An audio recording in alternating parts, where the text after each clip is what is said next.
I've done a video in a while, so I'm going to do this video again once again of something I got from Japan.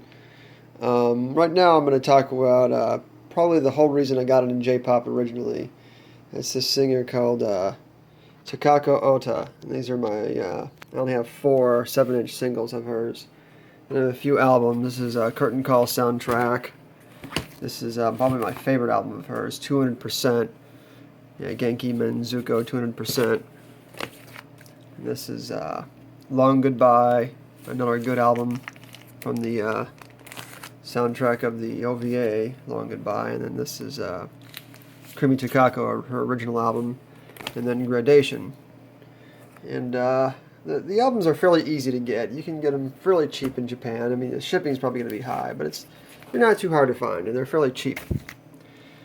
Now, on the other hand, if you wanted compact discs, they're a little harder to come by, and they usually are sold at a premium, and often it's hard to find them in the same place. But I got lucky. I got very lucky, because one seller that just so happened to sell directly to Americans actually had an almost complete set. I think did actually have a complete set of Takako Ohta CDs. He had these kind of packaged, so we're gonna have to open these up. Oh shoot! Well, this is awkward. I assumed that they would be in nice little. It's nice that he bubble wrapped them and stuff, but I didn't realize that it would be bubble wrapped like this. So let's see if you can see that. You can actually see right here, that's Long Goodbye right there. But these CDs are fairly difficult to come by. They do not come for sale in the same, at least for the same seller, very often at all. And I just got super lucky. I had to do that. The only ones I did not get, and I have them on record, is the only ones I did not get was I did not get Gradation or Krimi Takako. The ones at the bottom, I guess.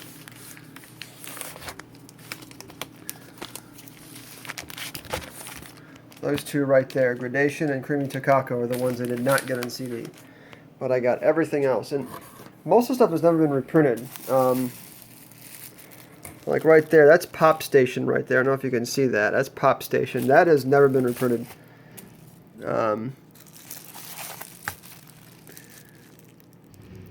I've never heard of that one. Oh, that's right. I also got Southern. Oh, that's another reason. I also, not only did I get Krimi Takako, but I also got 3 compilations of a group I've been wanting to listen to for years called Southern All-Stars. And I really haven't been able to listen to them under their music, but they're like considered one of the greatest bands in all of Japan. I mean, they are big, big stuff. You just mentioned Southern. It's just called Southern, and people automatically know what you mean, because they're one of the biggest selling bands, one of the greatest bands of all time. They're kind of like, I guess you would almost call them like the Bon Jovi of Japan, or something of close proximity. They've been around for about 35 years. They've done about 25 albums, and they're like in the top 5 biggest selling bands of all time. That's nice to pick up those that compilation.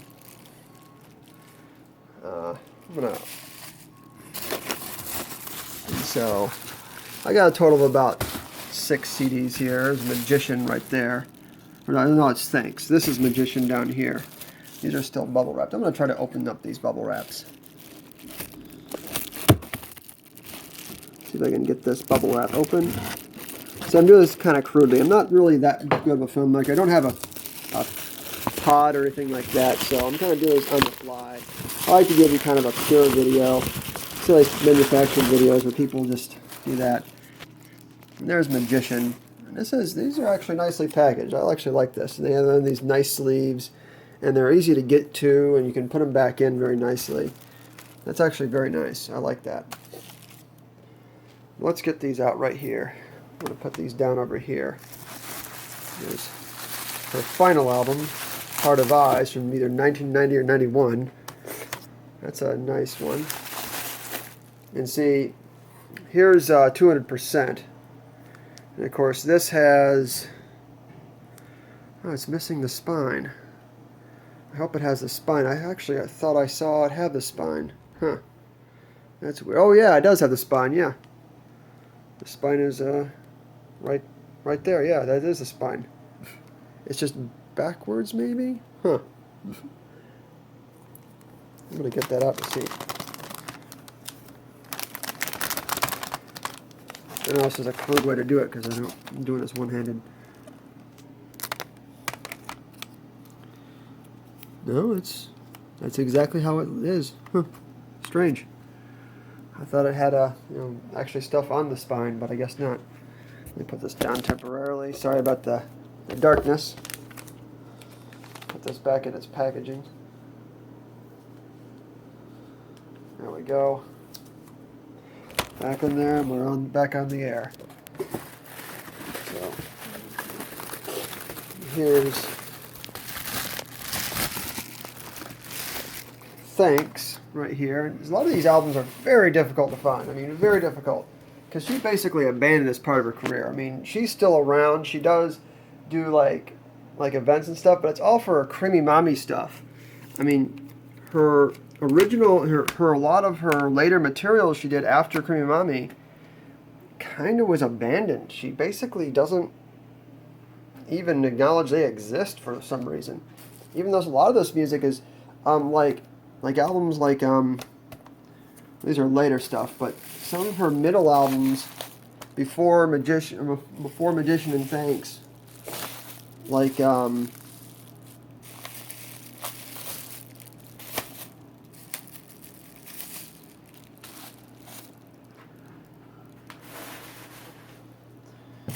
gonna find like this right here. This album here. Let's see if I can open that one. Some of these are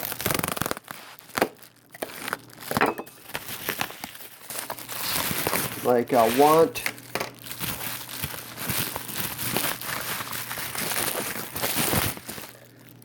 Let's see.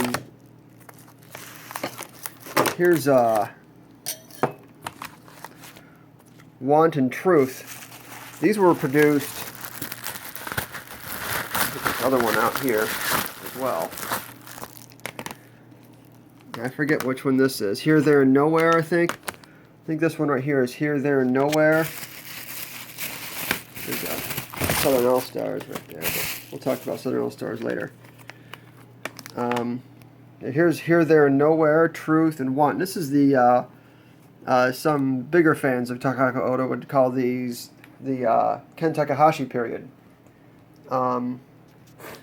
See if I could find a CD by, I don't have any right on hand, but there's another singer I really like called, her name is Ayumi Nakamura, and her producer for several years, early in her career, and even in her late career in the 90s, 80s and 90s, was Ken Takahashi, and he's considered one of the better producers. He stopped producing, he mostly does his own music now, but in the 80s and 90s he did a lot of producing for a lot of these pop singers like Takako Ohta, and this is the 3 albums he produced for her, and these are considered very good albums for their day, and very underrated.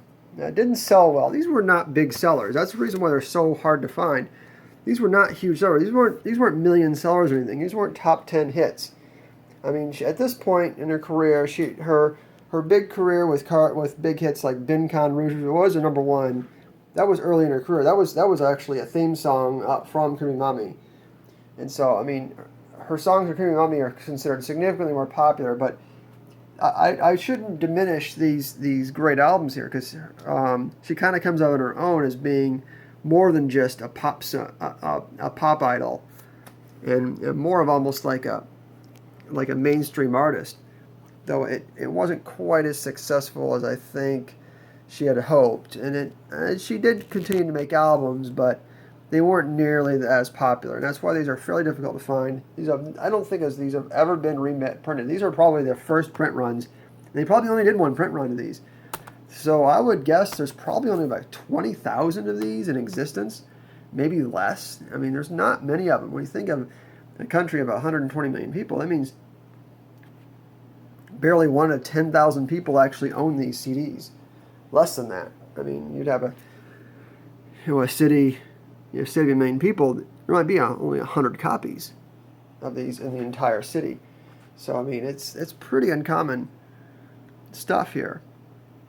And these are very good albums. And I got these fairly inexpensive. I guess nobody else bid on them. I got them for about 700 yen each. I paid about 5,900 yen shipping. So it cost me about, for all these CDs, it costed me about $100, which is worth it, because I would have paid a lot more than this if I would have gotten these. If I would have had to buy these from using a secondary seller from different sellers, using a go-between, I would have had to pay probably $300 or $400 for these. And a few years ago, I actually almost did that, and I'm glad I didn't. And I waited, because these are great. Now, Southern All-Stars, this is another, this is a compilation. That's all he had is compilations and stuff. They've made some good stuff here, and I can't wait to listen to these guys. A great rock band. I've listened to a few of their songs. They're a good band. I mean, they're really good. I don't know if they could top Bonza and Cheetah. I mean, that would be a competition. One of these days I'll do some comparisons between artists to see who compares to who. I've always wanted to do that. Once I learn how to make better videos, I'll think about doing that. But yeah. But anyways, I hope you liked this video, and hopefully I can do a few more videos like this in the future, and thanks for watching.